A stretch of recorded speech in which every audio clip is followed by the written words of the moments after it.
1950 world cup final അതൊരു normal ഫൈനലായിരുന്നില്ല.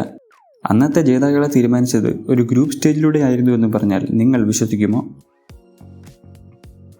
World war 2 കാരണം 12 വർഷങ്ങൾക്ക് ശേഷം ആദ്യമായാണ് ആ വേൾഡ് കപ്പ് നടക്കുന്നത്. അതുകൊണ്ട് തന്നെ ഹോസ്റ്റ് സൗത്ത് അമേരിക്കൻ നേഷനായ ബ്രസീലായിരുന്നു.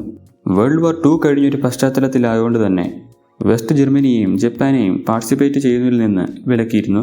ഈസ്റ്റേൺ യൂറോപ്പിൽ നിന്നും ആകെ യുഗോസ്ലാവിയ മാത്രമാണ് പാർട്ടിസിപ്പേറ്റ് ചെയ്യാൻ തയ്യാറായത്. ക്വാളിഫിക്കേഷൻ ടൈമിലും പല രാജ്യങ്ങൾ വിഡ്രോ ചെയ്തു. അവസാനം ക്വാളിഫൈ ആവുന്ന 16 ടീമുകളെ 4 ഈക്വൽ ഗ്രൂപ്പായി ഡിവൈഡ് ചെയ്ത് വേൾഡ് കപ്പ് നടത്താനായിരുന്നു പ്ലാനെങ്കിലും കോൺട്രവേഴ്സീസ് ക്വാളിഫിക്കേഷൻ കഴിഞ്ഞും തുടർന്നു. ഇന്റേണൽ ഇഷ്യൂസും ഫൈനാൻഷ്യലും ട്രാവലിംഗ് പ്രോബ്ലംസ് കാരണം പല രാജ്യങ്ങൾ വീണ്ടും വിഡ്രോ ചെയ്തു. അതിൽ പിന്നീട് ജോയിൻ ചെയ്ത ഫ്രാൻസും ഇന്ത്യയും ഉണ്ടായിരുന്നു എന്നതാണ് മുഖ്യം. 1952 ഒളിമ്പിക്സ് പ്രയോറിറ്റൈസ് ചെയ്താണ് ഇന്ത്യ വിഡ്രോ ചെയ്തത്. അങ്ങനെ അവസാനം വീണ്ടും ഒരു റീഡ്രോ നടത്താൻ ടൈമില്ലാത്തതുകൊണ്ട് ഉണ്ടായിരുന്ന 4 ഗ്രൂപ്പിൽ ഒരെണ്ണത്തിൽ 3 പേരും വേറൊരെണ്ണത്തിൽ 2 പേരുമായിരുന്നു ഉണ്ടായിരുന്നത്. അതിൽ 4 ഗ്രൂപ്പ് വിന്നേഴ്സാണ് അടുത്ത റൗണ്ടിലേക്ക് ക്വാളിഫൈ ചെയ്യുന്നത്. അവിടെയാണ് ഫോർമാറ്റ് ചേഞ്ച് വരുന്നത്.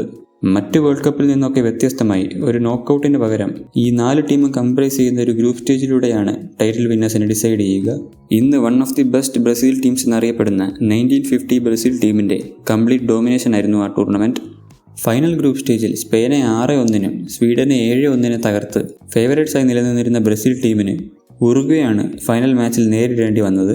ബ്രസീലിന് ടേബിൾ ടോപ്പറായി നിലനിൽക്കാൻ ഒരു ഡ്രോ മതിയായിരുന്നു. പക്ഷേ ഉറുഗ്വേക്ക് ഒരു ജയം മുഖ്യമായിരുന്നു.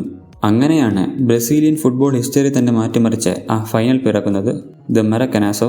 ആ വേൾഡ് കപ്പിനായി ബ്രസീൽ കെട്ടിയ അന്നത്തെ ലോകത്തെ ഏറ്റവും വലിയ സ്റ്റേഡിയമായ മരക്കന സ്റ്റേഡിയത്തിൽ വെച്ചായിരുന്നു ഫൈനൽ ഗ്രൂപ്പ് സ്റ്റേജ് മത്സരം.